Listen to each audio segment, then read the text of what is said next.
Hello, everyone. My name is Dyeneka, and I'd like to thank you for joining me today. I am a professional college admissions counselor based out of New York City, and I've also worked in California. I primarily work with non-traditional and transfer student populations, and you actually might be here today because you can relate to the following questions on this screen right here, such as, will my previous college courses actually transfer if I apply? Is there a separate window for transfer applications?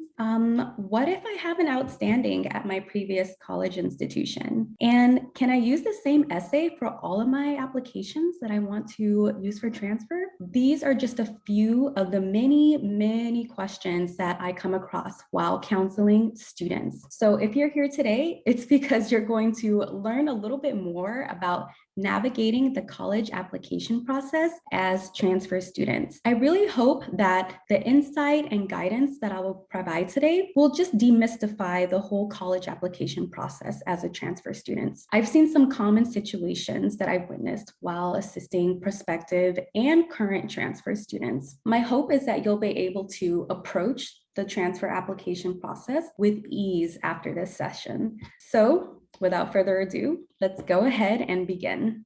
What exactly defines a transfer student?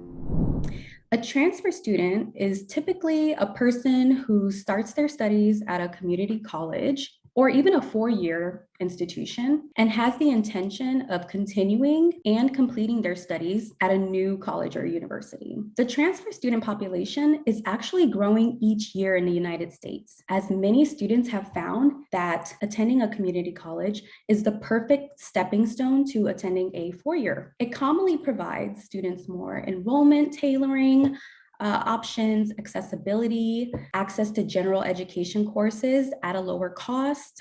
Transferring can overall be a very wonderful opportunity for non-traditional students who have had to manage additional duties outside of the classroom. Students within this particular population can consist of transfer students, of course, of all levels, first-generation college students, military veterans, parents, those who are currently in the workforce, world travelers, those who even graduated high school a little later than others. So having the option to start elsewhere and transfer could mean a very big event for many students. This is a pathway to new beginnings. I like to start by saying that the transfer process, while it can be truly exciting as you're preparing for a new chapter, it can also be full of uncertainty and mystery if you aren't proactive in gathering as much information as possible. Whether you started your studies at a community college or you're just switching from one university to another, the process can be complex as many factors are involved. So ensuring that all of your effort preparing these applications should be well worth it. So you want to make sure you invest extra time and research.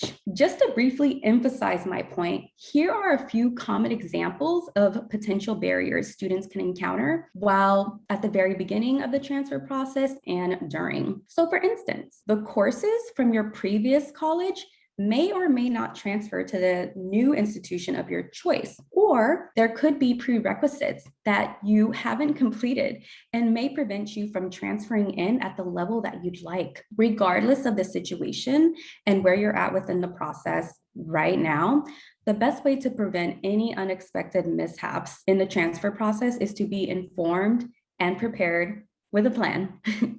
So let's go ahead and dive into how to put together that plan.